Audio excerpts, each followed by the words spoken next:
The head of Maui County's emergency management agency resigned earlier this week amid criticism of his decision not to activate warning sirens during the deadly, fast-moving wildfire. He said he was quitting for health reasons. The fire and the high death toll have put a spotlight on how communities respond to all sorts of emergencies, both natural and man-made. Tricia Wackendorf is director of the Disaster Research Center at the University of Delaware.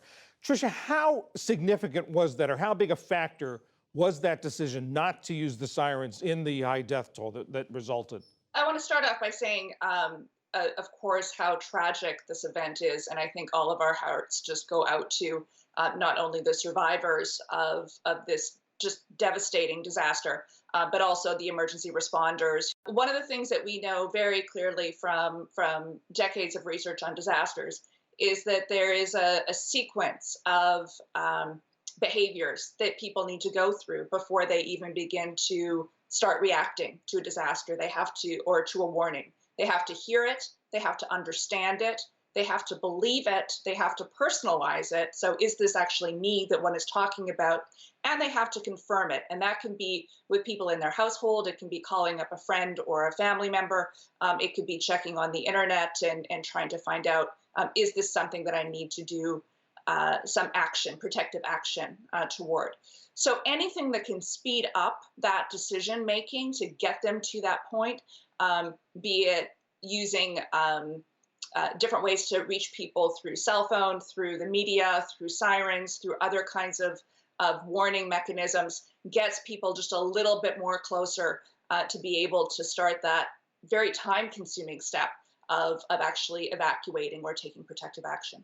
Well, in the Southwest now, they've got a tropical storm. It's currently a hurricane, Hillary, bearing down on them. And they're already warning about potentially catastrophic and deadly flash flooding over the next 36 hours or so. Flash flooding is something that by definition comes on very quickly. What's the best way to warn people about that? The more advance notice that you can give people to be on guard, to be ready for an evacuation, the better. The fact that it takes some people much more time to get to that point, they may have a mobility issue. They may not be able to get out of an area because they don't have transportation. So having that advance warning gets people thinking, they get people talking about this to each other.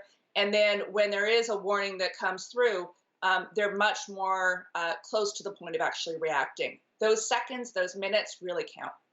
The Maui County emergency manager said that the reason he did not sound the sirens is because they were intended, he said, for tsunamis.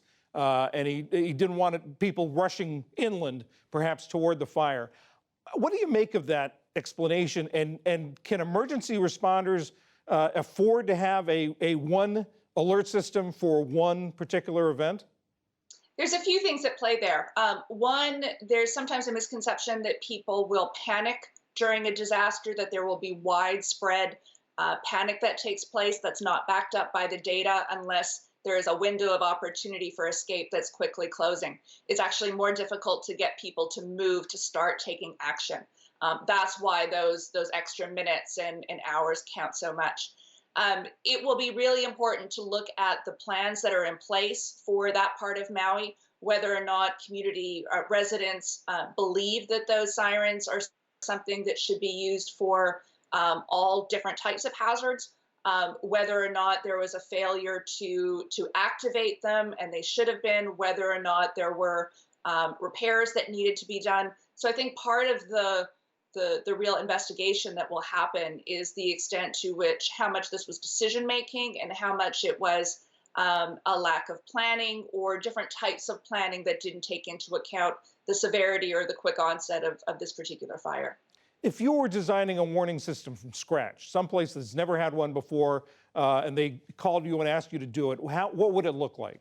It would first of all involve the input of that community. And understanding the very different types of community members that are in place. You can't design a warning system for a community. It really has to be with them. It might be fine for an official to say that this is what we use particular warning mechanisms for, but if a community has a different understanding of that, that warning system isn't going to be effective. There are residents in this community. There are people who've lived there for a long time, for a short time. There are tourists who are in the area, people who commute back and forth.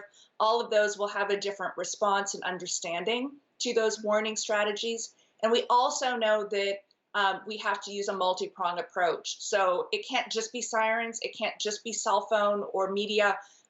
Different kinds of channels of communication reach people in different ways. People trust different sources of information.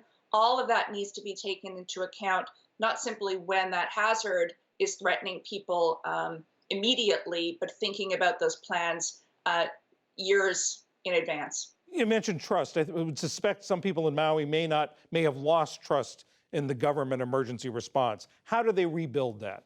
The recovery process is extremely challenging at the best of times. This community has a long road ahead, unfortunately, in thinking about the amount of paperwork that's involved, the claims that have to be filed, trying to make sense of the financial and the community aspects. When you add that element of blame and mistrust, it can be a real challenge, and they really will need our support in moving forward. Tricia Wachendorf from the University of Delaware, thank you very much. Thank you.